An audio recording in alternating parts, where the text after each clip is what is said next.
नमस्कार दोस्तों, आयशर मोटर यानी कि ऑटो सेक्टर से लेकर के आया हूँ इस स्टॉक में आप लोगों के लिए, जिसमें मुझे 10 से 11% की मूवमेंट आने वाले समय में दिख रही है। और इसलिए मैं लेकर के आ रहा हूँ क्योंकि एक बड़ा कंसोलिडेशन के बाद थोड़ा सा ब्रेकआउट हुआ है, जो कि छोटे से मूवमेंट, छोटे से टारगेट्स के लिए यहाँ पे जाया जा सकता है। स्टॉप लॉस भी मैं दूंगा आप लोगों को, और अगर आप लोग इसके साथ हो तो आयशर मोटर में क्या करना चाहिए वो भी मैं आप लोगों के साथ डिस्कस करूंगा।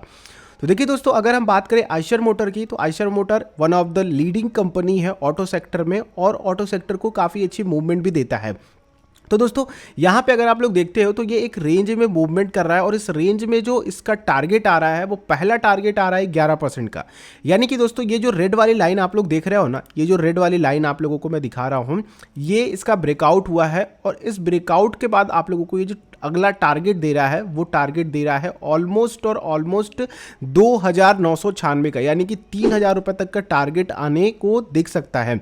अब 3,000 के टारगेट के लिए आप लोगों को आपका रिस्क भी डिसाइड करना होगा कि अगर आप लोगों को चाहिए यहाँ से पॉइंट्स 299, यानी कि अप्रॉक्स यहाँ से अगर आप लोग एंट्री लेते हैं, जो एग्जैक्ट करंट मार्केट की क्लोजिंग थी, जो कि है आप लोगों की 2,706 रुपए की, तो अगर आप लोग इस क्लोजिंग पे लेते हो तो आप लोगों के लिए 11% की मूवमेंट बनती है। बाकी जो मैं स्टॉप लॉस दे रहा हूं उसके नज़दीक जाते हो तो आप लोगों का जो रिवॉर्ड है वो और बढ़ सकता है। तो देखिए दोस्तों, अगर आप लोग 300 पॉइंट के लिए आगे बढ़ना चाहते हो, 2,706 रुपए पे अगर आप लोग एंट्री करते हो तो आप लोगों के लिए जो टारगेट बनेगा वो अप्रॉक्स 3,000 का बनेगा। और अगर आप लोग थोड़ा सा जल्दी निकल जाओ तो ज़्यादा बेहतर मैं मानूंगा आप लोगों के लिए कि 2,940 रुपए तक में आप लोग निकल जाना। और अगर मैं बात करूं नई फ्रेश एंट्री की इस टारगेट्स के बाद, तो यहाँ पे अगर ये 3,000 का लेवल ब्रेक करता है और इसको फॉलो अप आता है तो मैं आप लोगों को 300 पॉइंट का और ऊपर की तरफ मूवमेंट के लिए कहूँगा। क्योंकि देखिए, अगर मैं फ्यूचर में वीडियो नहीं बना पाया तो इसलिए मैं थोड़ा सा आइडिया आप लोगों को दे रहा हूँ कि आगे क्या हो सकता है। तो आप लोगों के लिए जो अगला टारगेट रहेगा वो 3,300 रुपए तक का रहेगा, ठीक है, अगर ये ब्रेक होता है।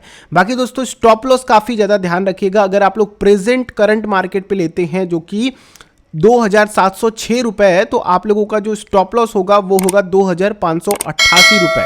यानी कि अगर आप लोग देखो, मोटा मोटी 2,590 भी रख सकते हो, क्लोजिंग बेसिस पे रखना। आप लोगों का 2,590 आ जाए तब मत निकलना, अगर क्लोज होता है 2,590 तभी आप लोग लेना, जो कि आप लोगों को 129 रुपए का रिस्क देता है। तो आप लोगों के सामने 129 रुपए का रिस्क है और 300 रुपए का रिवॉर्ड है, यानी कि आप लोगों को अप्रॉक्स 11% का रिटर्न यहां से मिल सकता है अगर आप लोग आयशर मोटर को 2,706 रुपए पे उठाते हो। दोस्तों देखिए, यहाँ पे बहुत सारे पैटर्न है, बहुत सारी चीज़ें हैं, टेक्निकल एनालिसिस में आप लोगों को घुसा करके परेशान नहीं करना चाहता।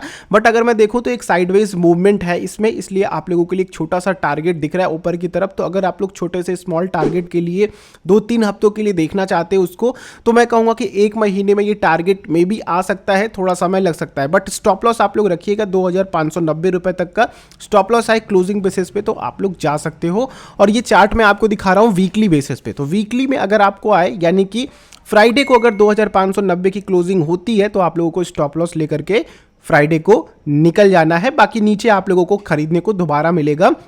रिस्क में आप लोगों को नहीं बैठना है, आप लोगों को अपने लॉस में नहीं लेकर के बैठना है, आपको नीचे और अच्छी एंट्री मिलेगी।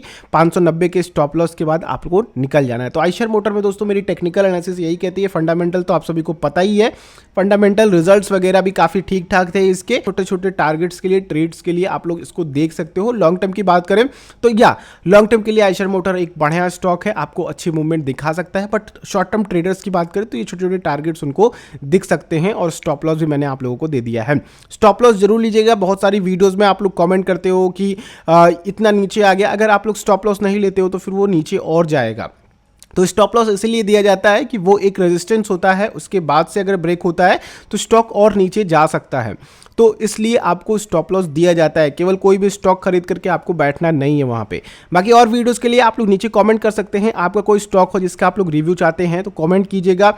इस वीडियो को लेकर के फीडबैक क्या है, क्या आप आयशर मोटर में इन्वेस्टेड हो या फिर इन्वेस्ट करना चाहते हो, आपको भी लगता है कि हाँ ये थोड़ा सा एक अच्छा मूवमेंट हो सकता है शॉर्ट टर्म के लिए, नीचे कमेंट करके अपनी भी राय इसके बारे में लिख सकते हो। वीडियो अच्छी लगी तो लाइक कीजिएगा, दूसरों के साथ शेयर कीजिएगा। चैनल पर अगर आप लोग नए हैं सब्सक्राइब करके बेल आइकन को क्लिक करेंगे तो आने वाली वीडियोस की नोटिफिकेशन आ सकेंगी। हम लोग नेक्स्ट वीडियो मिलते हैं। आप लोगों का दिन शुभ हो।